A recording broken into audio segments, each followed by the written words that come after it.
Welcome to an in-depth look at the intricate dance of emotional dynamics between men and women. Understanding these differences is key to building stronger, more harmonious relationships. Every relationship involves navigating emotional dynamics. These are the underlying ways we process, express, and respond to feelings, often shaped by gender differences. The emotional game refers to the habitual, often unconscious, patterns of response we fall into during emotional interactions.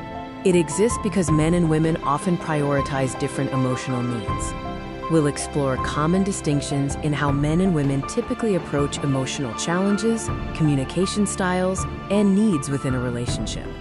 Let's first focus on some key emotional patterns often observed in men, especially within the context of relationships and conflict. Men often approach emotional situations with a focus on problem solving. When a partner shares a concern, the immediate tendency is to offer a solution, rather than simply processing the emotion itself. Under stress, many men tend to emotionally distance themselves. This retreat is often a way to process internally or regain composure, but it can be misinterpreted as withdrawal or lack of care by a partner. In relationships, men often deeply seek respect and autonomy. Feeling criticized or controlled can trigger emotional defensiveness and further distancing. Now, let's turn our attention to some key emotional patterns frequently seen in women, particularly how they relate to connection and communication. Women typically prioritize emotional connection and communicating feelings. Sharing emotions is often seen as a way to build intimacy and feel supported, regardless of finding a solution. When under stress, women often seek emotional closeness. This tendency to talk it out or seek comfort is a natural drive to feel secure and connected, contrasting the male tendency to withdraw.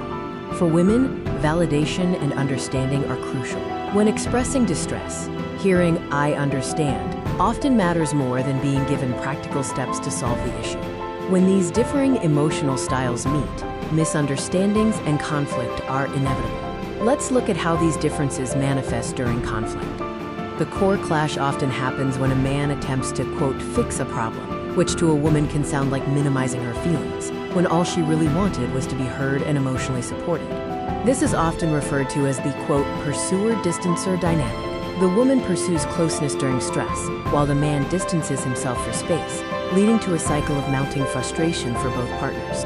Fortunately, understanding these patterns allows us to break the cycle. Here are strategies for more harmonious emotional interactions. Men, practice listening without immediately offering solutions. Focus on validating her feelings first, even if you don't understand the problem yet. Use phrases like, "I can see how much this upsets you." Women, communicate your needs clearly and directly. Tell your partner, "I just need you to listen right now," rather than expecting him to read your mind or judge his attempts to fix the problem. The emotional game doesn't have to be a source of conflict. It's an opportunity for deeper understanding and growth. Remember, men often seek solutions and autonomy. Women often seek connection and validation. Respecting these core differences is essential. By building mutual understanding and empathy, you can transform the emotional game into a foundation for lasting connection and support.